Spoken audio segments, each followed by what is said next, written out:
तो आज की वीडियो को है वो हम शुरू करते हैं। मैंने इससे पिछली जो वीडियो थी उसमें आप लोगों को बायोलॉजी एंड इट्स ब्रांचेस पढ़ाया था, उसकी मेजर फील्ड्स पढ़ाई थी, उसकी सब फील्ड्स पढ़ाई थी बायोलॉजी की। हमने उसमें 7 जेनेटिक्स तक यहाँ तक हमने कल स्टडी किया था। उससे जो ऑनवर्ड नेक्स्ट ब्रांचेस हैं वो आज के लेक्चर में मैं आप लोगों को समझाऊँगा। तो नेक्स्ट जो हमारे पास ब्रांच है वो है palaeontology. Is the branch of biology that deal with the study of fossils. Palaeontology में जो है वो हम फॉसिल्स की स्टडी को करते हैं, ठीक है ना। अब फॉसिल्स क्या होते हैं? Fossils are the remains of plant and animal that were preserved in rocks and other geological formation. पौधे और जानवरों के जो बका रह जाती है वो चट्टानों में और दूसरे जियोलॉजिकल फॉर्मेशन में जो है वो महफूज हो जाती है, तो उसको हम फॉसिल्स कहते हैं। The oldest known fossil is a cyanobacterium estimated to be 3.5 billion years old. जो भी हमारे जानवरों और पौधों के जो बका पुराने दौर से वहाँ पे महफूज हैं चट्टानों की सूरत में, चट्टानों के अंदर, उन्हें फॉसिल्स कहते हैं। तो सबसे पुराना जो फॉसिल है उसको काइनोबैक्टीरिया को माना जाता है, जिसको एस्टिमेट किया गया है कि ये 3.5 बिलियन ओल्ड है, ठीक है। तो यहाँ पे देखते हैं कि the examination of fossils help scientist to know the evolutionary history of organism. जो फॉसिल्स की एग्जामिनेशन है वो साइंसदानों की मदद करती है कि वो ऑर्गेनिज्म की एवोल्यूशनरी हिस्ट्री को जान सकें। जैसे कि डायनासोर की एग्जांपल इन्होंने दी है। Dinosaur fossils provide evidence of giant reptiles that roamed on the earth million of years ago. Dinosaurs के जो फॉसिल्स हैं वो इस बात का सबूत देते हैं कि जो बहुत बड़े बड़े रेप्टाइल्स थे जो कि ज़मीनों पे रेंगते थे, वो जो हैं वो डायनासोर्स के फॉसिल्स का सबूत हैं, ठीक है ना। यानी कि एवोल्यूशन आई है, डायनासोर के फॉसिल्स से आगे वही रेप्टाइल्स बने हैं, ठीक है। नेक्स्ट हमारे पास जो ब्रांच है इसकी, आप लोगों ने इसमें एग्जांपल लाजमी देनी है, ठीक है। डायनासोर को यहाँ से देखना है, यहाँ से लेके इसकी एग्जांपल यहाँ तक बनेगी, ठीक है जी। ये आप लोगों ने लाजमी देनी है। Taxonomy. Taxonomy is the branch of biology that deal with the classification of organism into group on the basis of similarities and difference। यहाँ तक है बस।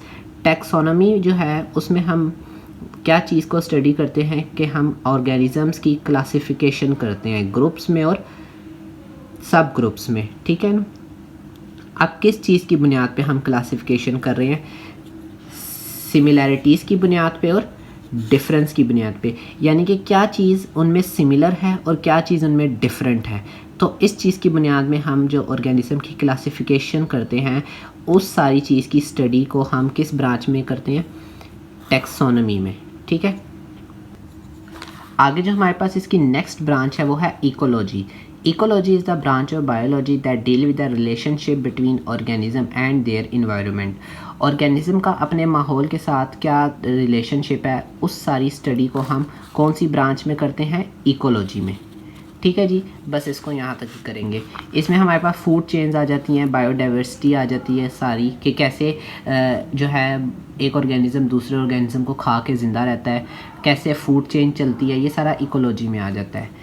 नेक्स्ट है हमारे पास marine biology. Marine biology is the branch of biology that deal with the study of life in oceans. Marine का word है तो जाहिर सी बात है जो ओशंस में हमारी लाइफ होती है, ठीक है, वो सारा कुछ जो है वो उसकी स्टडी कौन सी ब्रांच में आ जाती है? मैरीन बायोलॉजी में आ जाती है। It help to understand. Marine biology जो है वो हमें अगर हम करते हैं तो वो हम किस काबिल हो सकते हैं, यानी कि हमें क्या चीज़ समझने में मदद करते हैं? ओशन बायोडाइवर्सिटी को समझने में मदद करती है marine biology. Discover new species, नई स्पीशीज़ को डिस्कवर करने में मदद देती है। And address marine conservation issues. जो भी मैरीन लाइफ के जो इश्यूज़ हैं उनको ढूंढने के लिए, उनको सॉल्व करने में मदद देती हैं, ठीक है। आगे ये कोरल रीफ्स की जो है वो आप लोगों ने एग्जांपल लाजमी देनी है।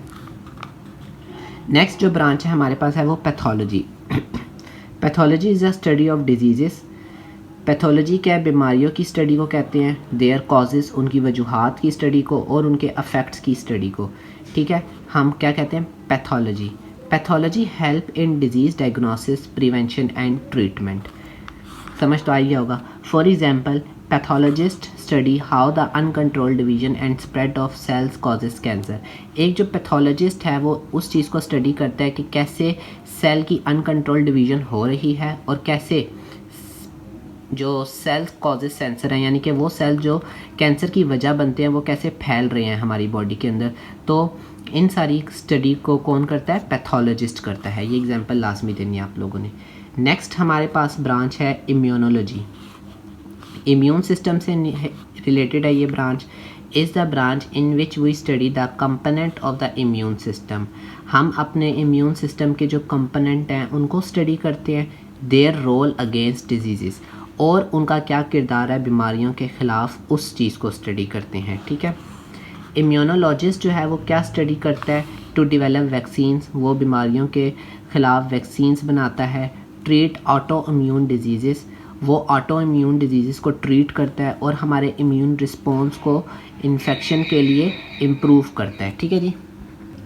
नेक्स्ट जो लास्ट हमारे पास ब्रांच है वो है फार्माकोलॉजी। ठीक है, फार्मेसी से रिलेटेड है। In this branch in which we study drugs, इसमें हम ड्रग्स को स्टडी करते हैं, उनके अफेक्ट्स को, कि उनके हमारी बॉडी में क्या अफेक्ट्स हैं, उन सब चीज़ों को हम स्टडी करते हैं।